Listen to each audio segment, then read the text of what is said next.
Chapter 7. Before the Throne of Death. Marriage in these days is a mockery whose management is in the hands of young men and parents. In most countries, the young men win while the parents lose. The woman is looked upon as a commodity, purchased and delivered from one house to another. In time, her beauty fades and she becomes like an old piece of furniture left in a dark corner. Modern civilization has made woman a little wiser, but it has increased her suffering because of man's covetousness. The woman of yesterday was a happy wife, but the woman of today is a miserable mistress. In the past, she walked blindly in the light, but now she walks open eyed in the dark. She was beautiful in her ignorance, virtuous in her simplicity, and strong in her weakness. Today she has become ugly in her ingenuity, superficial and heartless in her knowledge. Will the day ever come when beauty and knowledge, ingenuity and virtue, and weakness of body and strength of spirit will be united in a woman? I am one of those who believe that spiritual progress is a rule of human life, but the approach to perfection is slow and painful. If a woman elevates herself in one respect and is retarded in another, it is because the rough trail that leads to the mountain peak is not free of ambushes of thieves and lairs of wolves. This strange generation exists between sleeping and waking. It holds in its hands the soil of the past and the seeds of the future. However, we find in every city a woman who symbolizes the future. In the city of Beirut, Selma Karimi was the symbol of the future Oriental woman, but like many who lie ahead of their time, she became a victim of the present, and like a flower snatched from its stem and carried away by the current of a river, she walked in the miserable procession of the defeated.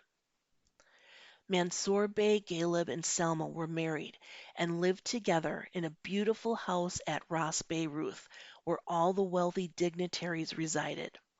Faris Effendi Karimi was left in his solitary home in the midst of his garden and orchards like a lonely shepherd amid his flock. The days and merry nights of the wedding passed, but the honeymoon left memories of times of bitter sorrow, as wars leave skulls and dead bones on the battlefield.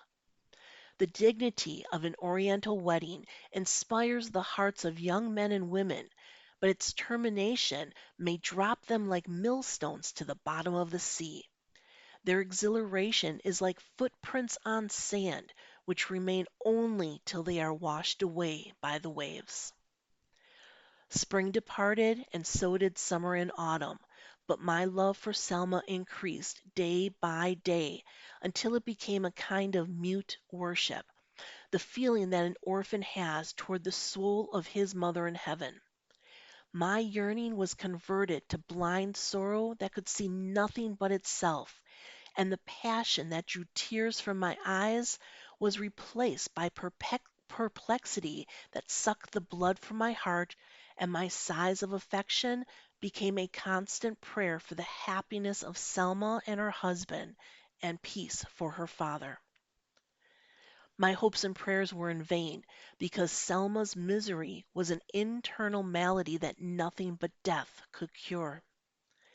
Mansour Bey was a man to whom all the luxuries of life came easily, but in spite of that he was dissatisfied.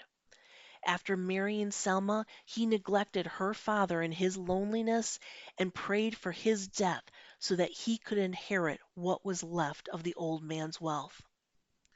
Mansour Bey's character was similar to his uncle's.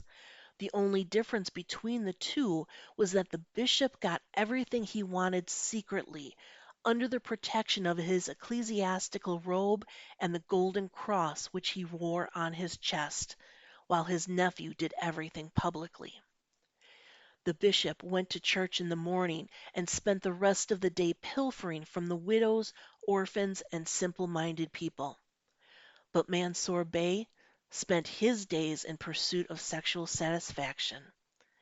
On Sunday, Bishop Bulos Galeb preached his gospel, but during weekdays he never practiced what he preached, occupying himself with political intrigues of the locality. And by means of his uncle's prestige and influence, Mansour Bey made it his business to secure political plums for those who could offer a sufficient bribe. Bishop Bulos was a thief who hid himself under the cover of night, while his nephew Mansour Bey was a swindler who walked proudly in daylight. However, the people of Oriental nations place trust in such as they will the people of Oriental nations place trust in such as they, wolves and butchers who ruin their country through covetousness and crush their neighbors with an iron hand. Why do I occupy these pages with words about the betrayers of poor nations instead of reserving all the space for the story of a miserable woman with a broken heart? Why do I shed tears for oppressed peoples rather than keep all my tears for the memory of a weak woman whose life was snatched by the teeth of death? But, my dear readers, don't you think that such a woman is like a nation that is oppressed by priests and rulers? Don't you believe that thwarted love which leads a woman to the grave is like the despair which pervades the people of the earth? A woman is to a nation as light is to a lamp. Will not the light be dim if the oil in the lamp is low? Autumn passed, and the wind blew the yellow leaves from the trees, making way for winter, which came howling and crying. I was still in the city of Beirut without a companion save for my dreams, which would lift my spirit to the sky and then bury it deep in the bosom of the earth. The sorrowful spirit finds relaxation in solitude. It abhors people, as a wounded deer deserts the herd and lives in a cave until it is healed or dead. One day I heard Faris Effendi was ill. I left my solitary abode and walked to his home, taking a new route, a lonely path between olive trees, avoiding the main road with its rattling carriage wheels. Arriving at the old man's house, I entered and found Faris Effendi lying on his bed, weak and pale. His eyes were sunken and looked like two deep, dark valleys haunted by the ghosts of pain. The smile which had always enlivened his face was choked with pain and agony, and the bones of his gentle hands looked like naked branches trembling before the tempest.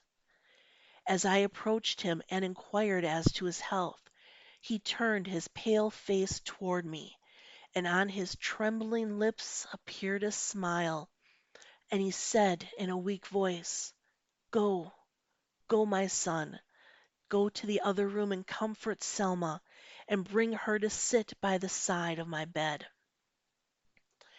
I entered the adjacent room and found Selma lying on a divan, covering her head with her arms and burying her face in a pillow so that her father would not hear her weeping. Approaching slowly, I pronounced her name in a voice that seemed more like sighing than whispering.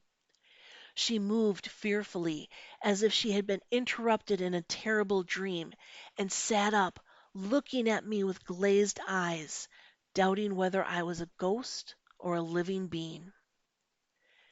After a deep silence, which took us back on the wings of memory to that hour when we were intoxicated with wine of love, Selma wiped her tears away and said, "See how time has changed us. See how time has changed the course of our lives and left us in these ruins. In this place, spring united us in a bond of love, and in this place has brought us together before the throne of death. How beautiful was spring, and how terrible is this winter. Speaking thus, she covered her face again with her hands, as if she were shielding her eyes from the specter of the past standing before her. I put my hand on her head and said, "Come, Selma, come, and let us be as strong towers before the tempest. Let us stand like brave soldiers before the enemy and face his weapons. If we are killed, we shall die as martyrs, and if we win, we shall live as heroes. Braving obstacles and hardships is nobler than retreat to tranquility. The butterfly that hovers around the lamp until it dies is more admirable than the mole that lives in a dark tunnel. Come, Selma, let us walk this rough path firmly, with our eyes toward the sun, so that we may not see the skulls and serpents among the rocks and thorns. If fear should stop us in the middle of the road, we would hear only ridicule from the voices of the night. But if we reach the mountain peak bravely, we shall join the heavenly spirits in songs of triumph and joy. Cheer up, Selma, wipe away your tears and remove the sorrow from your face. Rise, and let us sit by the bed of your father, because his life depends on your life, and your smile is his only cure." Kindly and affectionately she looked at me and said, "Are you asking me to have patience while you are in need of it yourself? Will a hungry man give his bread to another hungry man? Or will a sick man give medicine to another which he himself needs badly?" She rose, her head bent slightly forward, and we walked to the old man's room and sat by the side of his bed. Selma forced a smile and pretended to be patient, and her father tried to make her believe that he was feeling better and getting stronger. But both father and daughter were aware of each other's sorrow and heard the unvoiced sighs. They were like two equal forces, wearing each other away silently. The father's heart was melting because of his daughter's plight. They were two pure souls, one departing and the other agonized with grief, embracing in love and death. And I was between the two with my own troubled heart. We were three people gathered and crushed by the hands of destiny. An old man like a dwelling ruined by flood. A young woman whose symbol was a lily beheaded by the sharp edge of a sickle, and a young man who was a weak sapling, bent by a snowfall, and all of us were toys in the hands of fate. Pharisephande moved slowly and stretched his weak hand toward Selma, and in a loving and tender voice said, "Hold my hand, my beloved."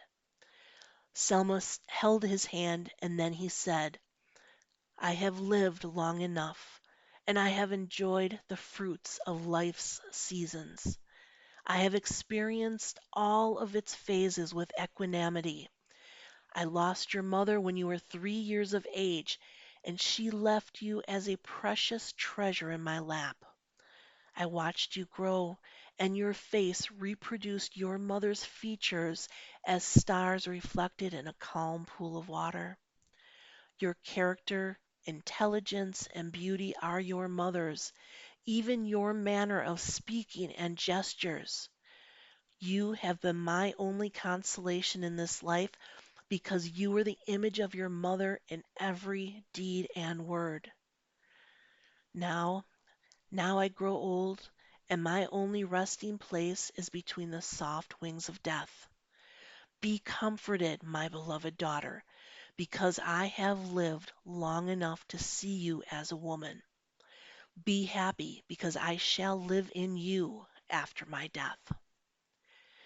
My departure today would be no different from my going tomorrow or the day after, for our days are perishing like the leaves of autumn.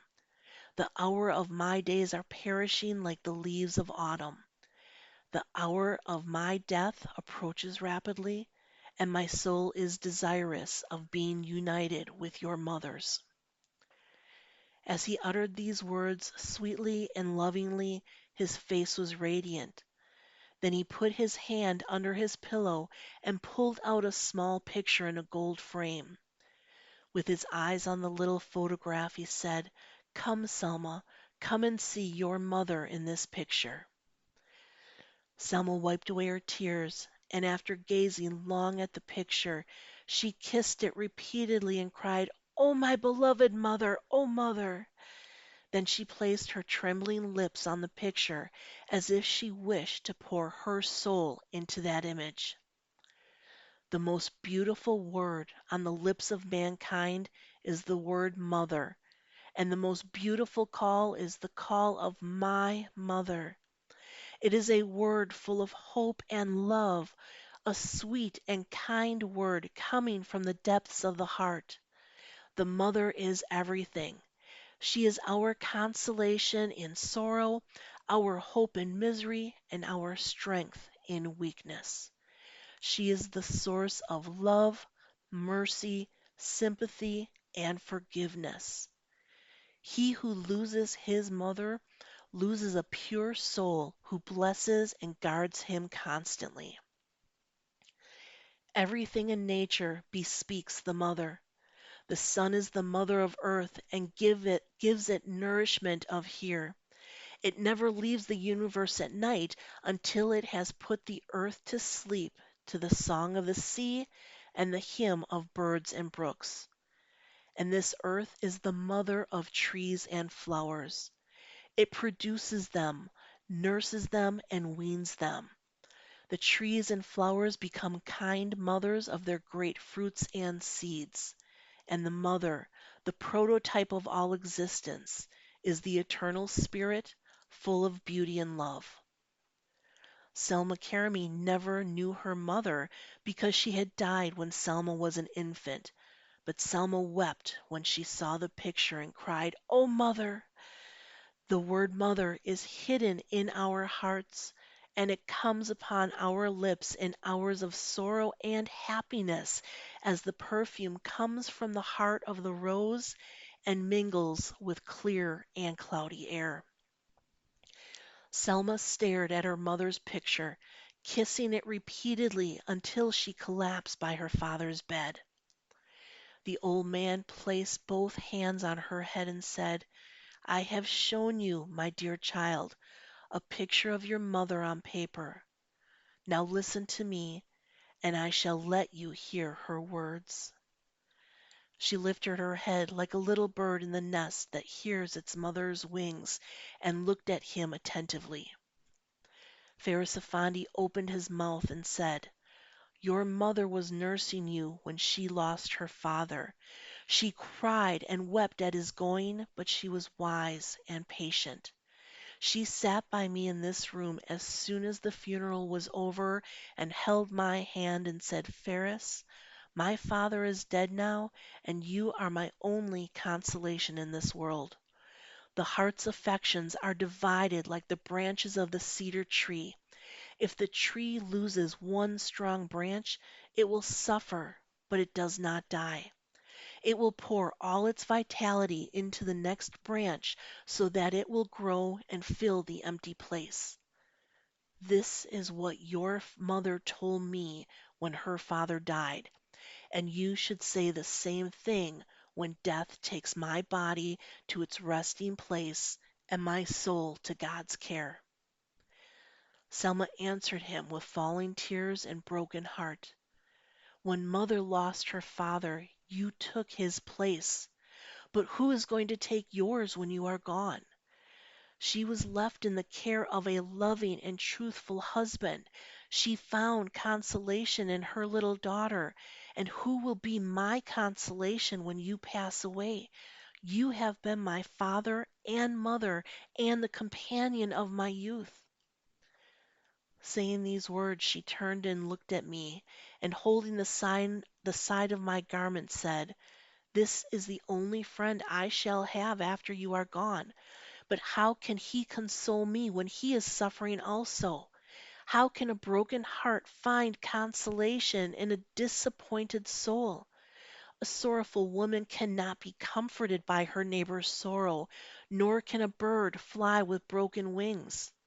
He is the friend of my soul, but I have already placed a heavy burden of sorrow upon him and dimmed his eyes with my tears till he can see nothing but darkness. He is a brother whom I dearly love, but he is like all brothers who share my sorrow and help me shed tears which increase my bitterness and burn my heart. Selma's words stabbed my heart, and I felt that I could bear no more. The old man listened to her with depressed spirit, trembling like the light of a lamp before the wind. Then he stretched out his hand and said, "Let me go peacefully, my child. I have broken the bars of this cage. Let me fly and do not stop me, for your mother is calling me. The sky is clear and the sea is calm and the boat is ready to sail. Do not delay its voyage. Let my body rest with those who are resting. Let my dream end and my soul awaken with the dawn. Let your soul embrace mine and give me the kiss of hope. Let no drops of sorrow or bitterness fall upon my body, lest the flowers and grass refuse their nourishment. Do not shed tears of misery upon my hand, for they may grow thorns upon my grave. Do not draw lines of agony upon my forehead, for the wind may pass and read them and refuse to carry the dust of my bones to the green prairies. I love you, my child, while I lived, and I shall love you when I am dead, and my soul shall always watch over you and protect you." When Pharisaphondi looked at me with his eyes half closed and said, "My son, be a real brother to Selma, as your father was to me.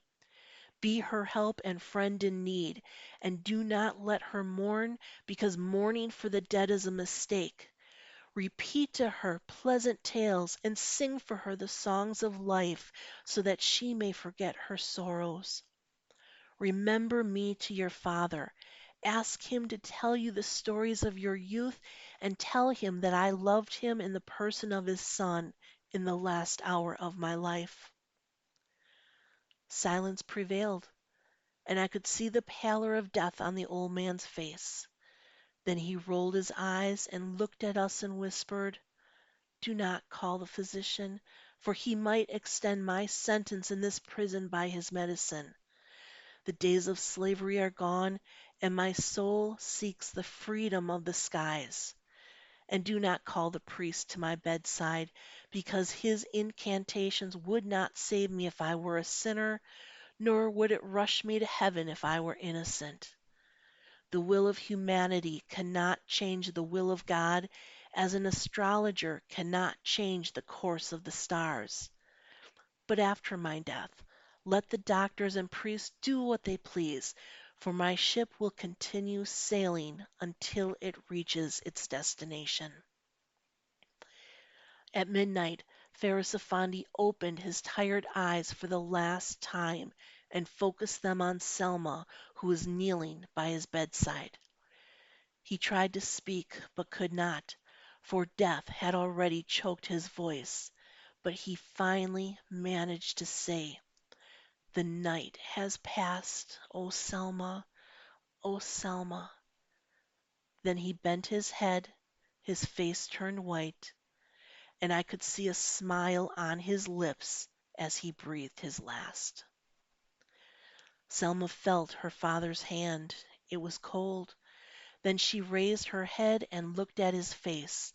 It was covered with the veil of death. Selma was so choked that she could not shed tears, nor sigh, nor even move. For a moment she stared at him with fixed eyes like those of a statue. Then she bent down until her forehead touched the floor and said, O Lord, have mercy and mend our broken wings. Ferris Effendi Karami died. His soul was embraced by eternity, and his body was returned to the earth.